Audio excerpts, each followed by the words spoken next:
Welcome to Moon Mind. In this video, we are going to sit together with one of the quiet truths at the center of human suffering.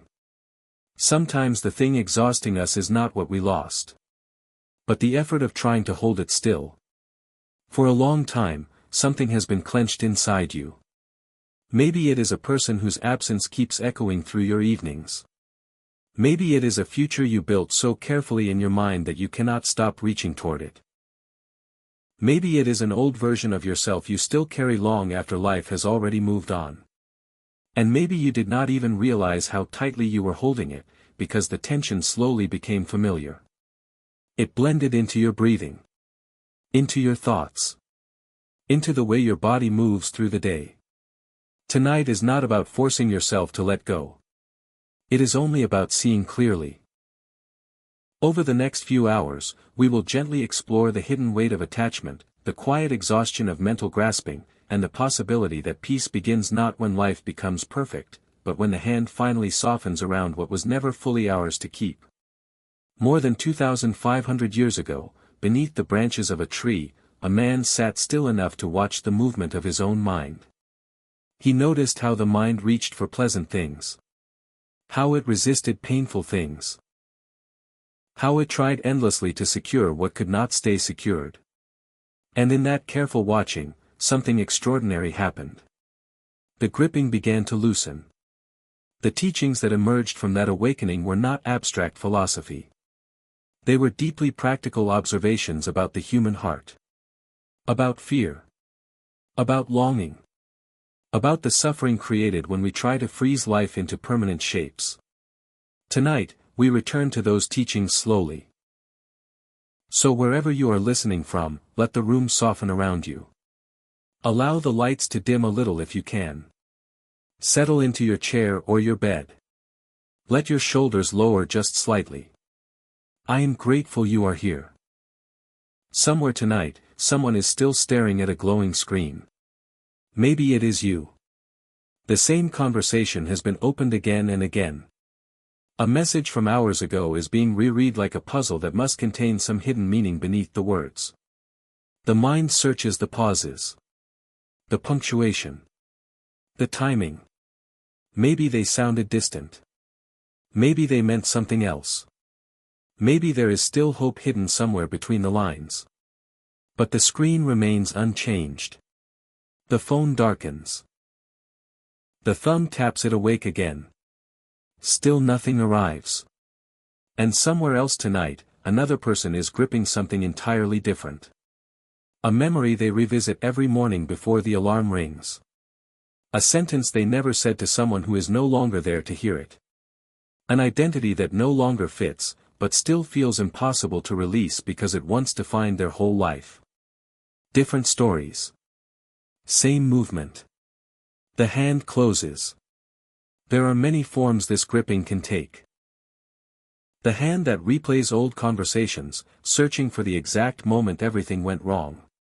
The hand that clings to an imagined future, refusing to fully live today because reality might disappoint the dream. The hand that keeps carrying an old wound long after the event itself has passed. What all these forms share is exhaustion. Not only physical exhaustion, though that often comes too. A deeper kind. The exhaustion of holding tension for so long that you stop noticing you are doing it. A quiet labor happening beneath every ordinary moment. You lie in bed, but the mind is still working. You sit at dinner, but the chest remains tight. You try to rest, yet something inside stays braced against life. And after enough time, you no longer know how to explain why you are tired. If this feels familiar, there is nothing wrong with you. You are simply holding something. And the Buddha spoke about this with incredible gentleness.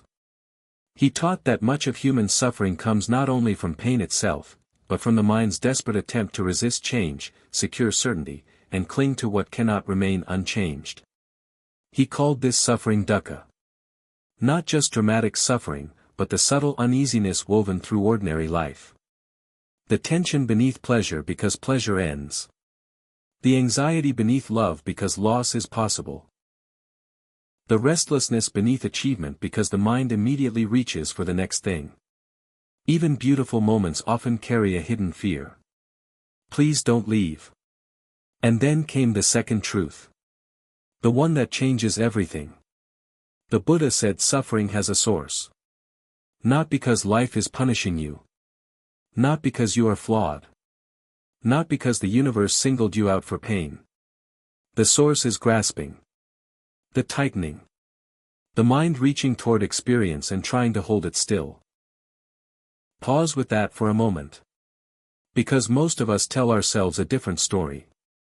We say, they hurt me, and that caused my suffering. The opportunity disappeared, and that created my pain. The relationship ended, and now I cannot be okay. But the Buddha invited us to look more carefully. Between the event and the suffering, there is often another movement.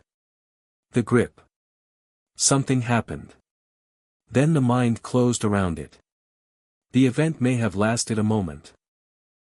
But the gripping continued for months. Sometimes years. And strangely, much of the weight we feel is not the original event anymore.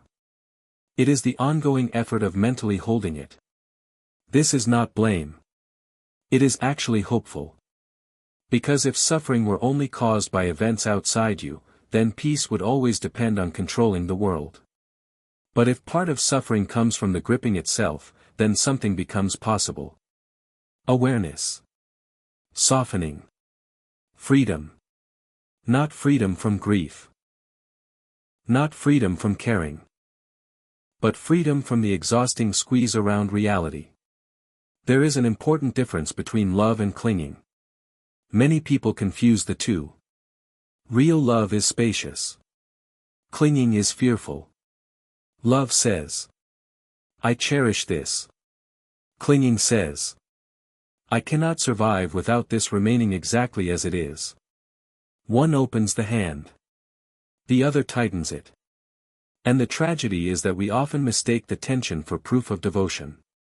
But tension is not love. Fear is not love. Control is not love. The caring can remain even after the gripping softens. In fact, caring often becomes clearer when fear loosens its hold. As you listen tonight, notice your own body. Without trying to change anything, simply notice. Is there tension somewhere behind the eyes? A heaviness beneath the ribs? A tightness in the jaw? A pressure in the chest? Do not rush to name it. You do not need to call it anxiety or heartbreak or stress. Just feel it directly. Where does the grip live? Maybe it sits in the stomach like a knot. Maybe it hums quietly in the throat. Maybe it appears as racing thoughts that circle the same fears over and over again. For now, we are not fixing anything. Only seeing. Because sometimes the first softening happens the moment suffering is finally observed with honesty instead of avoidance. The fist has been working very hard for a very long time. And perhaps no one ever taught you to notice it kindly. So tonight, we begin there. Just noticing. Now imagine an ordinary evening. You are washing dishes. Walking home. Lying awake under dim light while the rest of the world seems asleep. And suddenly the mind returns to it again. That person. That conversation. That uncertainty. The replay begins automatically. You analyze tone. Timing. Words. The mind searches desperately for meaning because meaning feels safer than uncertainty. Maybe this happened for a reason. Maybe the silence means something. Maybe if you could just understand the pattern, you could finally relax. But notice what happens in the body during this search. The shoulders tighten. The breath becomes shallow. Attention narrows.